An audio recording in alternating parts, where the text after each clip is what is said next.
जय हिंद दोस्तों, this is Diksha this side and welcome to my channel learn and flourish. तो हमने अपना चैप्टर 10 कंप्लीट डिस्कशन कर लिया था। होपफुली आपको अच्छा लगा हो। आज हम अपने चैप्टर्स के कुछ क्वेश्चन डिस्कशन करेंगे so that we can evaluate ourselves, हमने कितना पढ़ा है, हमको कितना आता है। ओके चलिए आइए शुरू करते हैं। हमारा पहला क्वेश्चन है कि ट्रेड, उस समय पोस्ट मॉडर्न पीरियड की बात हो रही है, उस समय ट्रेड व्यापार तो होते ही थे। तो व्यापार से रिलेटेड कुछ सेंटेंसेस दिए गए, उन्हें हमें पढ़ना है, उसमें से रॉन्ग ऑप्शन सेलेक्ट करना है। क्या रॉन्ग ऑप्शन? तो हमें क्वेश्चन के इंस्ट्रक्शन भी ढंग से पढ़ने हैं, अदरवाइज हम गलत कर देंगे। चलिए पहला कह रहा है, जो ऑप्शन नंबर ए है वो कह रहा है साउथ इंडिया गोल्ड के लिए, मसालों के लिए, स्पेशली काली मिर्च, पेपर और प्रीशियस स्टोन्स के लिए फेमस था। मतलब इन चीज़ों के लिए फेमस था, इन चीज़ों का वहाँ से व्यापार हुआ करता था। देखते हैं ऑप्शन बी, देखते हैं। Paper was valued in the Rome empire. जो पेपर है वो रोमन एम्पायर में बहुत ज़्यादा उसकी वैल्यू थी, और इतनी वैल्यू थी कि उसको ब्लैक गोल्ड कहा जाता था। चलिए सेंटेंस सी देखते हैं। ट्रेडर्स जो है कि ये सारी जितनी भी गुड्स थी वो रोम कैसे ले जाते थे? शिप से ले जाते थे और कारवान्स के थ्रू ले जाते थे। कारवान्स बाई लैंड मीडियम जाता है, और जो है कि शिप्स ऑब्वियसली अक्रॉस द सी। और तो मतलब कि ये है ऑप्शन नंबर, सेंटेंस डी है, रोमन के जो गोल्ड कॉइन्स हैं वो बहुत ज़्यादा नॉर्थ इंडिया में पाए गए हैं। चलो अब इनमें से बताना है कि रॉन्ग ऑप्शन क्या है। तो पहला जो सेंटेंस है कि south India gold spices specially paper यानी कि काली मिर्च और प्रीशियस स्टोन्स के लिए फेमस था, तो ये सेंटेंस तो भाई एकदम सही है, ये सेंटेंस एकदम सही है। चलो ऑप्शन सेंटेंस बी देखते हैं कि जो पेपर थी रोमन एम्पायर में बहुत ज़्यादा वैल्यू थी, और इतनी वैल्यू थी कि उसको ब्लैक गोल्ड बोलते थे। पढ़ा था हमने, ये भी सही है। सी कह रहा है जो ट्रेडर्स हैं इन गुड्स को शिप के माध्यम से, कारवांस के माध्यम से रोमन लेके जाते थे, ये भी सही है, रोम लेके जाते थे। और जो रोमन के जो गोल्ड कॉइन्स हैं, अब देखो रोम से हमारा व्यापार हो रहा है, तो हम रोम को चीज़ें पहुंचा रहे हैं भाई, हम पेपर दे रहे हैं, हम जो भी चीज़ें उनको दे रहे हैं, तो उसके बदले में हमको कॉइन्स तो मिलेंगे। तो गोल्ड कॉइन्स हमारे सब कॉन्टिनेंट में हमको मिले हैं, लेकिन क्या नॉर्थ इंडिया में मिले? व्यापार कहाँ से हो रहा है? व्यापार साउथ इंडिया से हो रहा है, तो कॉइन्स नॉर्थ इंडिया में कैसे मिलेंगे? व्यापार साउथ इंडिया से हो रहा है, साउथ इंडिया से चीज़ें जो है कि ट्रांसपोर्ट होकर रोम जा रही हैं, तो नॉर्थ इंडिया में कैसे मिलेगा? तो ये ऑप्शन सेंटेंस गलत हो गया, ठीक है ना, ये सेंटेंस गलत है और हमको रॉन्ग ऑप्शन ही सेलेक्ट करना है, तो option D is the right answer. समझ आई? चलिए नेक्स्ट क्वेश्चन पे मूव करते हैं। Sangam poems mention the muvendar, this is the Tamil word meaning. Sangam की जो पोम्स होती थी उनमें एक मूविंगर शब्द मिला है। अब ये एक तमिल शब्द है जिसकी मीनिंग पूछिए कि क्या होती है, ये पढ़ा था हमने, याद हो तो। ए कह रहा है great Kings, group of Kings, 3 chiefs या फिर 3 रूलर्स। क्या होती थी जल्दी बताइए। हमने पढ़ा था एकदम सदर्न इंडिया में, सदर्न इंडिया में के लिए ये मूविंगर शब्द यूज़ किया गया था, जहाँ पे 3 रूलिंग फैमिलीज़ थी। कौन कौन सी थी? चोला, चेरा और पांड्याज। चोला, चेरा और पांड्याज, और इन तीनों के जो हेड होते थे, इन तीनों के हेड होते थे, उनको क्या बोलते थे? मूविंगर बोलते थे। तो मूविंगर का क्या मतलब है? थ्री चीफ्स, 3 प्रमुख। समझ आई? Option C is the right answer. Clear? Okay move to the next question. है क्वेश्चन कह रहा है which rulers were known as lords of Dakshinapatha. किन रूलर्स को दक्षिणापथ का लॉर्ड भगवान कहा जाता है? What is the mean of Dakshinapatha? Dakshinapatha means the way to the south. दक्षिण मतलब साउथ, पथ मीन्स रास्ता, वे, तो साउथ के वे। तो साउथ के वे का राजा या सॉरी लॉर्ड भगवान किसे कहा जाता है? चोला को, चेरा को, सातवाहन या पांड्यास, किसको बोला जाता है? जल्दी पढ़िए। गौतमी पुत्र शतकर्णी पढ़ा था, उसी में ये एक शब्द आया था दक्षिणापथ। किसको बोलते थे? सातवाहन रूलर्स को बोलते थे लॉर्ड ऑफ दक्षिणापथ। समझ आई? चलो क्वेश्चन 4 देखते हैं। हमारा क्या है? Read the sentences regarding chiefs and select the wrong option. अभी हमने पढ़ा था Chola, Chera and Pandyas family ruling family थी, उनके हेड जो होते थे, प्रमुख होते थे, उनको मूविंगर कहा जाता था। तो उन्हीं मूविंगर, उन्हीं चीफ्स के बारे में कुछ बातें हैं, उनको पढ़ना है, और हमें इसमें भी रॉन्ग ऑप्शन ही सेलेक्ट करना है। चलो देखते हैं पहला क्या कह रहा है। Each of 3 chiefs had 1 centre of power, मतलब हर एक चीफ का एक पावर ऑफ सेंटर होता था। जैसे कि हर रूलिंग किंग है उसकी एक कैपिटल होती है ना, सेम वे इनका एक सेंटर ऑफ पावर होता था। चलो देखते हैं बी क्या है। Chief did not collect regular taxes, ये लोग रेगुलर टैक्स नहीं कलेक्ट करते थे, डिमांडेड रिसीव मतलब ट्रिब्यूट पे बेसिकली ये लोग रहते थे, लोगों से इनको ट्रिब्यूट वगैरह मिलती थी। ये हो गया। ऑप्शन सी देखते हैं। They also went on military expectations, military expectations पे भी वो जाते थे। फिर ऑप्शन डी क्या कह रहा है कि वो जो भी ट्रिब्यूट वगैरह नेबरिंग एरिया से कलेक्ट करते थे वो कुछ अपने उसका जो है कि कुछ पार्ट अपने पास रख लेते थे और बाकी जो है कि अपने सपोर्टर्स में डिस्ट्रीब्यूट करते थे। अब ऑप्शन अच्छे से पढ़ पा रहे होंगे। रेस्ट ऑफ द क्या करते थे, अपने सपोर्टर्स में उसको डिस्ट्रीब्यूट करते थे। समझ आई? अच्छा चलो, तो अब इसमें से बताना है कि रॉन्ग ऑप्शन कौन सा है। तो पहला वाला जो ऑप्शन कह रहा है कि each of 3 sheeps had 1 centre of power, यही गलत है, क्योंकि मैंने बताया था each of 3 sheeps had 2 centre of powers. 2 centre of power होती थी, एक इनलैंड पे होती थी और एक कहाँ होती थी, कोस्ट पे होती थी। तो 2 सेंटर ऑफ पावर होती थी और इन 6 शहरों में देखो तीन लोग हैं, एक सबकी दो है, तो टोटल कितने हो गए, 6 इंपॉर्टेंट सिटीज़ हो गई। उनमें से 2 इंपॉर्टेंट सिटीज़ हमने पढ़ी भी थी, याद आया कुछ? तो ये जो हमारा इसमें से ऑप्शन नंबर कौन सा सही होगा, इसमें ऑप्शन नंबर ए गलत है, इसी वजह से वो सही होगा क्योंकि हमको रॉन्ग ऑप्शन ही सेलेक्ट करना था। तो option A is the right answer.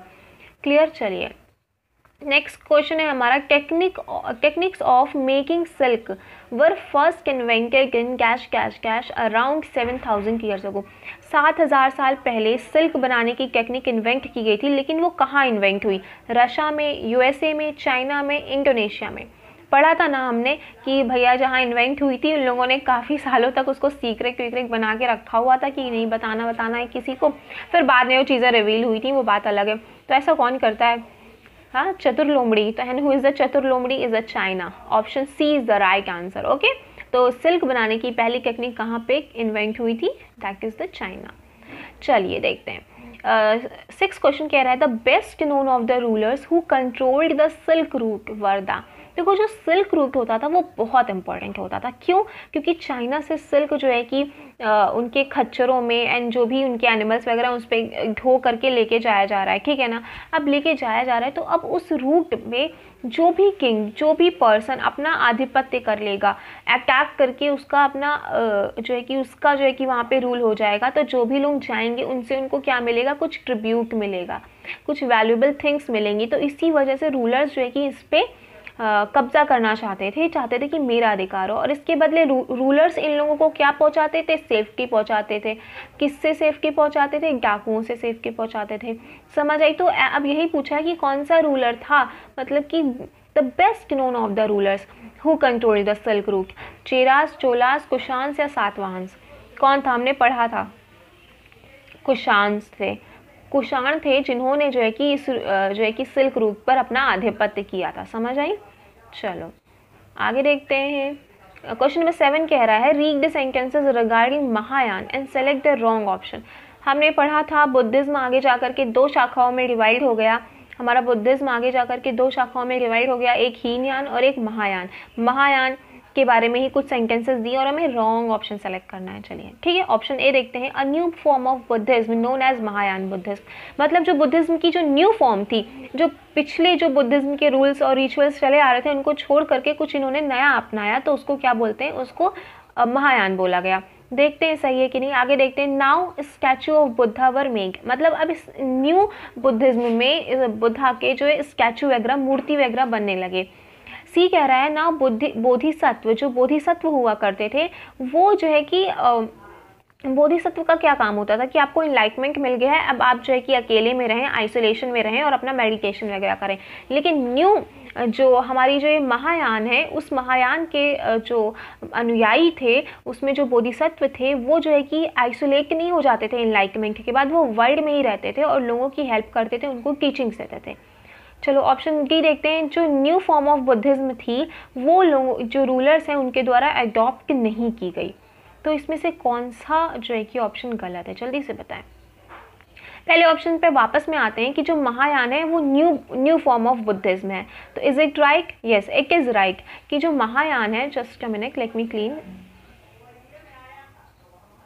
हाँ, जो महायान है वो न्यू फॉर्म ऑफ बुद्धिज्म है, तो ये एकदम सही बात है।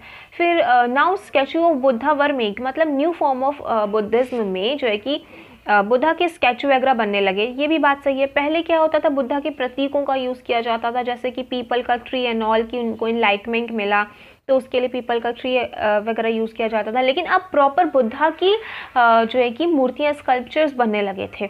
ये बात सही है। फिर ऑप्शन सी से कह रहा है कि जो बोधिसत्व हुआ करते थे वो आइसोलेट नहीं रहते थे, मेडिकेशन में नहीं रहते थे, अब वो खुद इनलाइट हो गए हैं, तो वर्ल्ड में आकर के लोगों को हेल्प कर रहे हैं, उनको टीचिंग्स दे रहे हैं। कितनी अच्छी बात है ये कि आपको इनलाइटमेंट मिला, अब आप आइसोलेट होकर के खुद ही मेडिटेट कर रहे हो एंड ऑल, तो फिर इसका कोई मतलब नहीं जब तक आप दूसरों को हेल्प नहीं कर रहे हो, क्योंकि हमारी लाइफ का जो बेसिक कह सकते हैं कि एम ही यही होता है कि हेल्प ईच अदर, है ना। तो सी भी सही है। उसके बाद जो डी कह रहा है कि जो नई फॉर्म आई बुद्धिज्म की वो रूलर्स के द्वारा अडॉप्ट नहीं की गई, वो मतलब कि उसको अडॉप्ट नहीं कर रहे थे, कह रहे थे कि ये बेकार है, फलाना ढमकाना जो भी, ऐसा मैंने बिल्कुल एनसीईआरटी में नहीं पढ़ा। ऐसा आपने एनसीईआरटी में पढ़ा? नहीं, ऐसा हमने बिल्कुल नहीं पढ़ा था। और जो चीज़ हम एनसीईआरटी में नहीं पढ़ेंगे वो हम गलत ही मानेंगे। तो हमें रॉन्ग ऑप्शन सेलेक्ट करना था, तो D is the wrong option, then it is the right answer. Okay, चलो अब क्वेश्चन नंबर 8 हमारा क्या कह रहा है। क्वेश्चन नंबर कह रहा है which Chinese pilgrim came to the subcontinent first. मतलब बहुत सारे चाइनीज पिलग्रिम सब कॉन्टिनेंट में आए। अब इनमें से कह रहा है कि कौन सा जो है कि पिलग्रिम था जो पहले आया, ठीक है ना, कौन सा बुद्धिस्ट पिलग्रिम था जो पहले आया। हेनसांग पहले आया कि इत्सिंग पहले आया कि फायान पहले आया? जल्दी बताइए। हमने पढ़ा था, देखो 3 ही पिलग्रिम्स दिए हुए थे, 3 ही बुद्धिस्ट के पिलग्रिम दिए हुए थे बुक में, तो इसीलिए मैंने 3 ही मेंशन किए हैं। जल्दी से बताएं, हमने पढ़ा था ना। तो सबसे पहले क्या हेनसांग आए थे? नहीं, हेनसांग हर्षवर्धन के समय आए थे। इत्सिंग आए थे? नहीं, ये लोग बहुत बाद में आए। फायान पहले आया था, फायान जो था वो सबसे पहले आया था, ठीक है। ये तो हमें याद रखनी। अब हम कैसे याद रख रहे हैं, तो हमारा क्वेश्चन क्या है, क्वेश्चन ये है कि कौन सा चाइनीज बुद्धिस्ट पिलग्रिम पहले आया, फर्स्ट कौन आया, सबसे पहले फर्स्ट कौन आया। तो एफ से फर्स्ट और एफ से फायान, तो है ना, ये हम ट्रिक मैच कर सकते हैं। ये चीटिंग हुई है लेकिन हम कर सकते हैं। देखो फर्स्ट, एफ में फर्स्ट आ रहा है, यानी कि फर्स्ट पूछ रहा है पहले कौन आया, तो फायान एफ वाला ही फर्स्ट आया, ठीक है ना। चलती है इतनी तो, चीटिंग नहीं कहेंगे, इसे ट्रिक कहेंगे। चलो आगे देखते हैं। The statue of Vishnu, Vishnu ji का हमने एक स्टैचू पढ़ा था जिनमें ऐसा कुछ था, वराह के में थे, वराह की आकृति थी, कुछ ऐसे एक लेडी को वो अपने ऊपर उठाए थे। वो लेडी किसका प्रतीक थी, सिंबल थी? वो अर्थ, पृथ्वी का सिंबल थी, उसको बचा रहे हैं डूबने से, है ना। तो वही स्टैचू की बात हो रही है। The statue of Vishnu as Varaha, या बोग नहीं होगा, सॉरी यहाँ पे बोर होगा, ये मिसप्रिंट हो गया, मिसप्रिंट नहीं मिस टाइप हो गया। तो स्टैचू ऑफ विष्णु एज वरा के रूप में जो विष्णु थे वो कहाँ से, उनकी जो स्कल्पचर है वो हमें कहाँ से मिली? केरला से मिलती है, तमिलनाडु में है, मध्य प्रदेश में, उत्तर प्रदेश में, कहाँ है? जल्दी बताएं ये हमको बात, कहाँ से मिली हमको?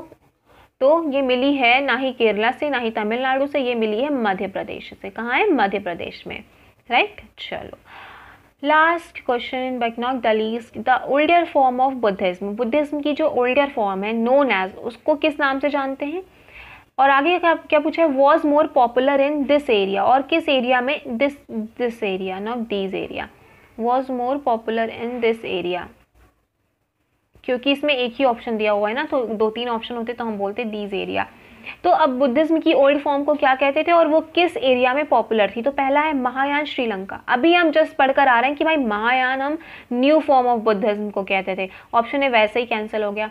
ऑप्शन बी अगेन महायान आया, वैसे ही हमने कैंसिल कर देना है, एरिया पढ़ना ही नहीं है। ऑप्शन सी आ रहा है थेरावेगा। इसमें कुछ है भाई, थेरावेगा कहते थे। देखो बुद्धिज्म की 2 फॉर्म निकली, हीनयान और महायान, और हीनयान को ही हम क्या कहते थे? थेरावेगा, जो कि ओल्ड फॉर्म थी, और महायान हमारी न्यू फॉर्म थी। समझ आई? तो थेरावेगा कहते थे। अब हमें ऑप्शन सी होगी, दोनों में थेरावेगा है, लेकिन हमें अब एरिया से पहचानना है, क्या कोरिया में न्यू फॉर्म थी कि इंडोनेशिया में न्यू फॉर्म थी? बताओ, हमें क्या बताना है? ओल्ड फॉर्म ऑफ बुद्धिज्म कहाँ फैली थी?